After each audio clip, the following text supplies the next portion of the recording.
Okay, welcome back. We are going to, in this video, be covering the Adobe Camera Raw application, okay? And it's pretty tightly, it works pretty well with Photoshop and Bridge. I'm going to show you what it does, how it can be helpful in our editing. And we're going to use Camera Raw quite a bit throughout this course, so please keep in mind that this is pretty important to know. Camera Raw, when Adobe came out with Camera Raw, they liked it so much that they actually made an entire application that was pretty much the exact same thing with more options, and it's called Adobe Lightroom. And a lot of photographers who do landscape images and weddings will end up using Lightroom because it's just such a great application. But let's get into it. This has a lot of similarities between Lightroom with Lightroom. So if you know Lightroom, then this will be great. So I just have a couple of these images here. And let's go ahead and open one of these. I'm going to open this one here. And we can see that this is a picture of a mountain. And you can't really see it very good. Exposure's down pretty far, but I'm going to show you why this is such an important piece to editing our images. Okay, so Camera Raw, and I'm just going to make this bigger so that we can see the whole thing. Camera Raw, this is what it looks like, and the interface is very basic. We have all of our settings over here, and we have a menu bar up here. Okay, and that's it. These are some basic tools. Now, if we had multiple images open, and I will show you that in this video, but we'll have another bar over here showing all of our images that are open. Okay, so real quick, let me just show you how this works. We have over here some tabs, and you can click on these tabs. It'll change the settings that we can adjust. For this class, we are only going to go over these first four: the basic, tone curve, detail, and these adjustments. Okay, because these ones make the most difference. They're the easiest to understand, and so if you want to learn more about these, just like in all the other videos I've mentioned, I have information that you would be interested in if you would like to learn about these other tabs. Just follow the blog, follow my YouTube page, and you'll be able to see all of this, okay? All right, so how this works on this tab, this first tab, we have these sliders, and if we look here, this slider adjusts our exposure. Okay, and exposure is how much light we're letting in through the lens. Okay, now we can adjust the exposure using the Photoshop magic. Okay, this slider will lighten or brighten our image. This slider controls contrast. Okay, and we go down the list: highlights, shadows, whites, blacks. We have our clarity, dehaze, vibrance, and saturation. Okay, now we'll go through these a little bit more in detail, but I just want to mention that this auto button, I would pretty much click it almost every time you open up this Camera Raw. Just click auto, and look at that. It makes these adjustments for you, okay? And it puts out a pretty good result. We can now go back through and we can adjust this a little bit more. We can, bring up the exposure a little bit, maybe give it a little bit more contrast. We can control these highlights. Whatever adjustments you make, we just want to be aware of this little graph up here and what it's doing. What we have right here is we have our darks on the left and our lights on the, and more specifically black and white. Okay, now this little droplet and this little droplet, when you're editing, I would go ahead and turn that on You just go ahead and click on it, it'll highlight it, and then click this one on as well. And we can see right here we have some areas where we are losing data, okay? This little blue, if I turn off the black, it'll go away, but that means that we have lost data, okay? And that's fine, it's not necessarily a bad thing, but if we bring it up, we see that we get that data back, okay? We just bring the blacks up a little bit, we get that data back. So sometimes it's okay to lose some data, that's fine. And sometimes we don't want to do that. So it just depends on, you know, what's looking good for you, what you want, if you want it overexposed, underexposed. But that's just something to keep in mind. We can highlight those and see if we're losing data or not, okay? And for this case, I am actually going to bring down the shadows a little bit. I'm going to bump up the clarity. Okay. Now, vibrance and saturation. What is the difference here? Vibrance is going to take our colors that are already colorful. For example, in this photo, it's going to be the greens. And it will pretty much focus mainly on our greens and maybe our sky. Okay. Saturation is like the entire picture is going to be desaturated or saturated. And the way I like to think about this is if you take an orange and you squeeze out all the juice, when you're squeezing out all of that color, like all the orange color. And that's how I've always been taught. That's how I think of it. It's kind of a weird example, but saturation, if we bring it down, it's like squeezing out that orange.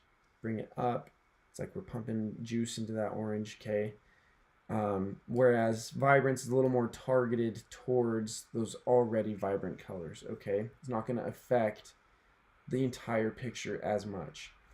So if you want your sky to be very bright, go ahead and bring the vibrance up, and if you want the rest of the image to stay the same, then vibrance is what we're going to deal with. Let me bring this up a little bit as well. But now we've adjusted this picture, and it looks pretty good. Something that I just want to show you so that you can toggle between what you started with and what you have now, and we do that with these little tiles down here. Okay, so this tile, if we click on it, it will show us side by side what our picture did look like versus what it looks like now, and you can see that's a really incredible difference, and it took minimal time. And that is the power of Camera Raw, is it doesn't take very much time for us to go in and make a picture look really good. In fact, a lot of photographers, especially photographers who do landscapes, pretty much only deal with Camera Raw and Lightroom. And like I said, this is like kind of a simplified version of Lightroom. And when Adobe made Camera Raw, it was such a big hit, it was such a big success, that's where Lightroom came from, okay? Just a more advanced version. We're not going to cover Lightroom in this course at all. So if you would like to know more about that, you're welcome to visit my blog. I'll be happy to answer questions in the forums, but this is as far as we'll go with sliders, okay? So if we click on it again, it'll give us a different view, again, a different view, and it goes back to normal. We can also just toggle back and forth between before, after. This little button will change, will set the beginning to whatever these settings are. So these settings will now become the before, and then we can go back through and edit, and when we toggle, this will be before, and whatever we edit will be after. And that's what this little button's for.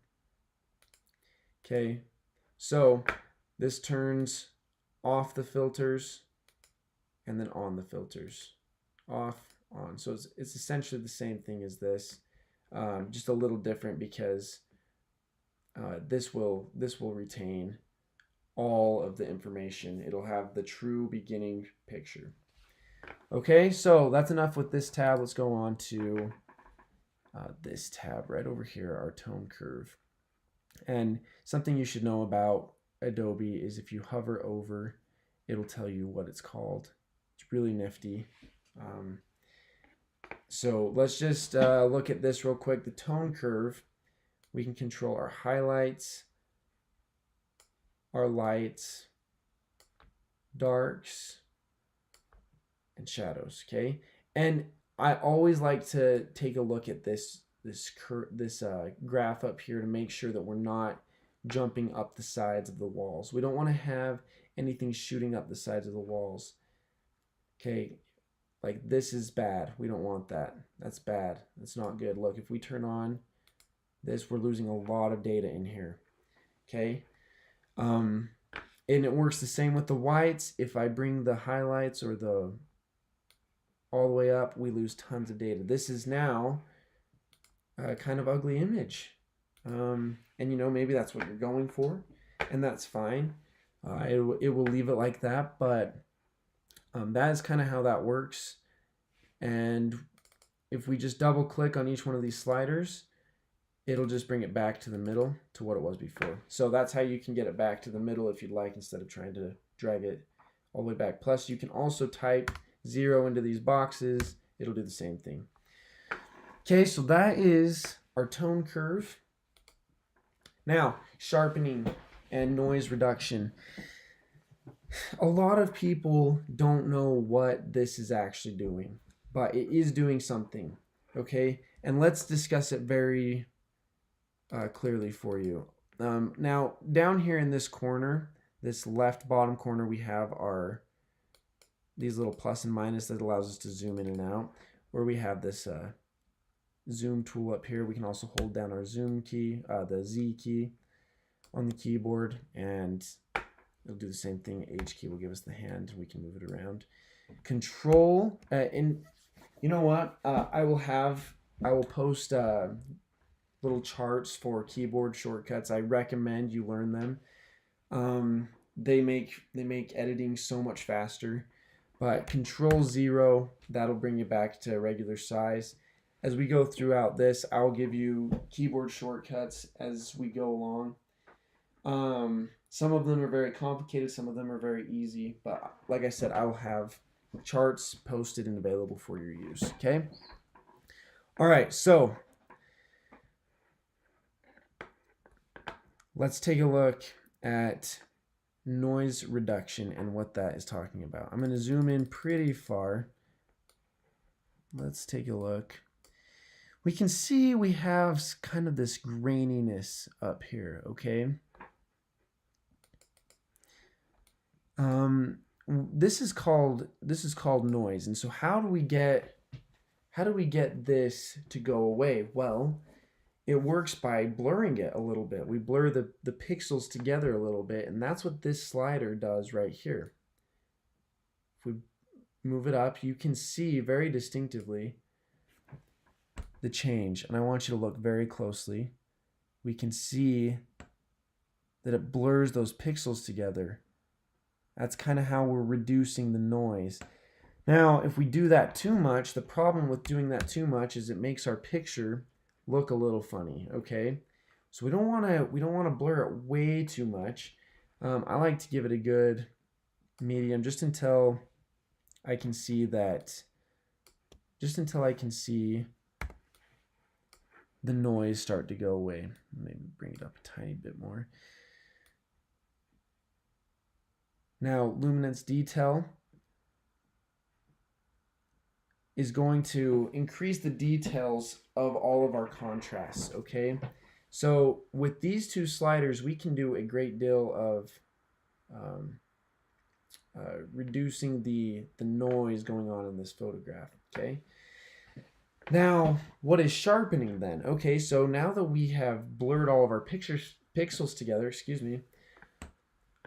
to sharpen the edges makes it look a little bit more real. It makes it look a lot more unedited, okay? Because that's the idea behind editing a photo. We don't want it to look like it was edited. We want it to look organic and real.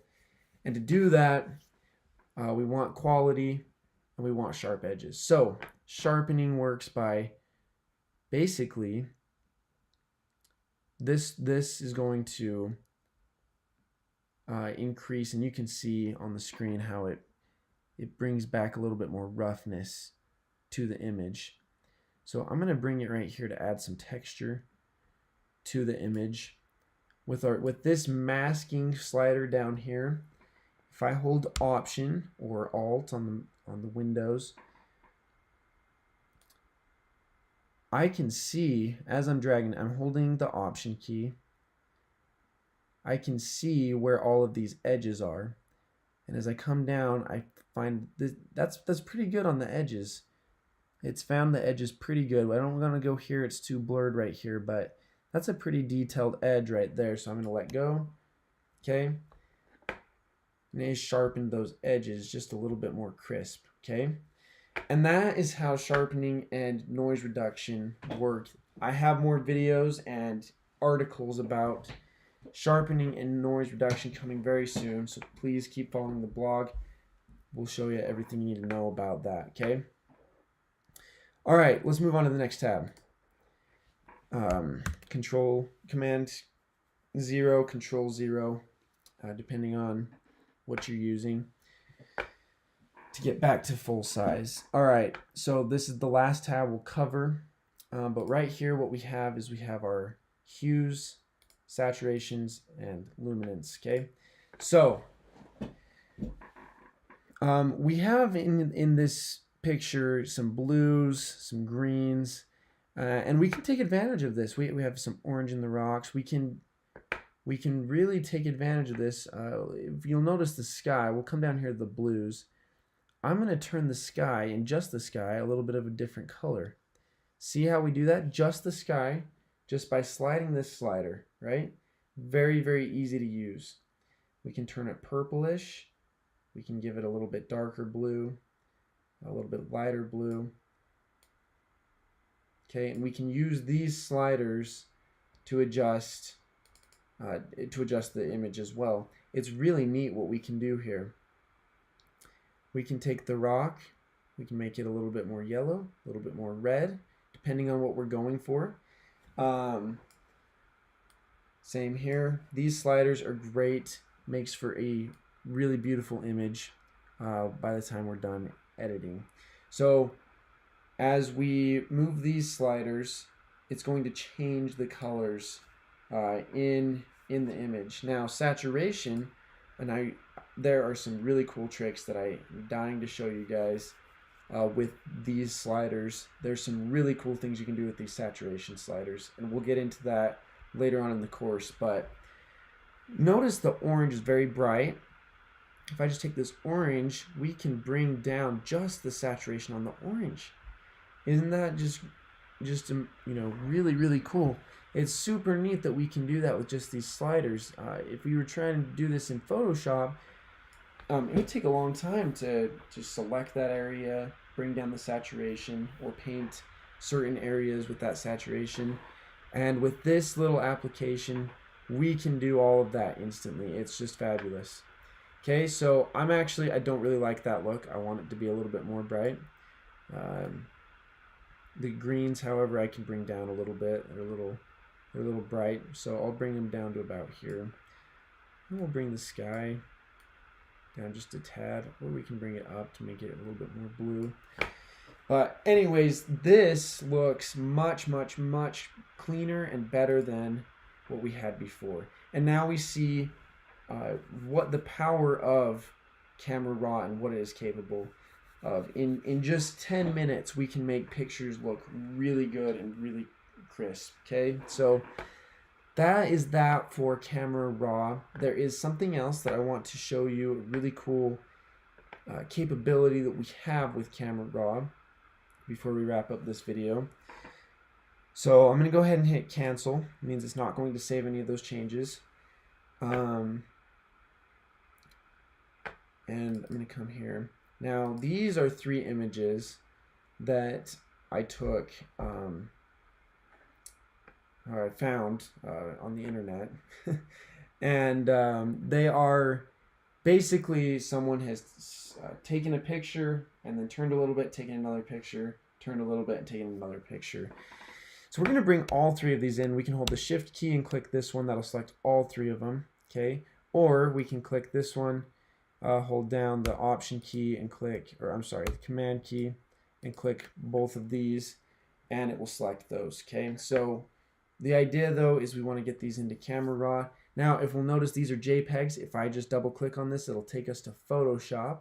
So what I have to do is right click and then go to Open in Camera Raw. Now, these will open in Camera Raw. And here's that little side panel I was telling you guys about at the beginning of the video. What I'm going to do is we're going to make a panoramic with these 3 images, and it's very easy to do. It is surprisingly easy to do, and it is with Photoshop Magic. Again, Shift, we'll do the top one, Shift, click the bottom one, select all of them, and then there's just this little tiny like striped box up here. Go ahead and click on that and do Merge to Panorama. Now, look at that. We don't even have to do anything. It merges it straight in. It just adjusts them straight into a panorama. All we have to do is click this little merge button. And then it's going to ask us to save somewhere. I'm just going to save this straight to the exercise file. And we'll call this Pano. Okay. And save it. Okay, and that is our panorama. Isn't that neat? It will combine it for us. So you can go literally with your phone, take a picture, turn, take a picture, turn, take a picture, and you won't get any of that weird, like warped, bent sky stuff that you get when you try and do a panorama on the iPhone or whatever phone you have. So this is a really good way to get a crisp panorama, okay? All right, so that's it for Camera Raw. If you have any questions, just drop them in the comments. Let me know, and we will see you in the next video.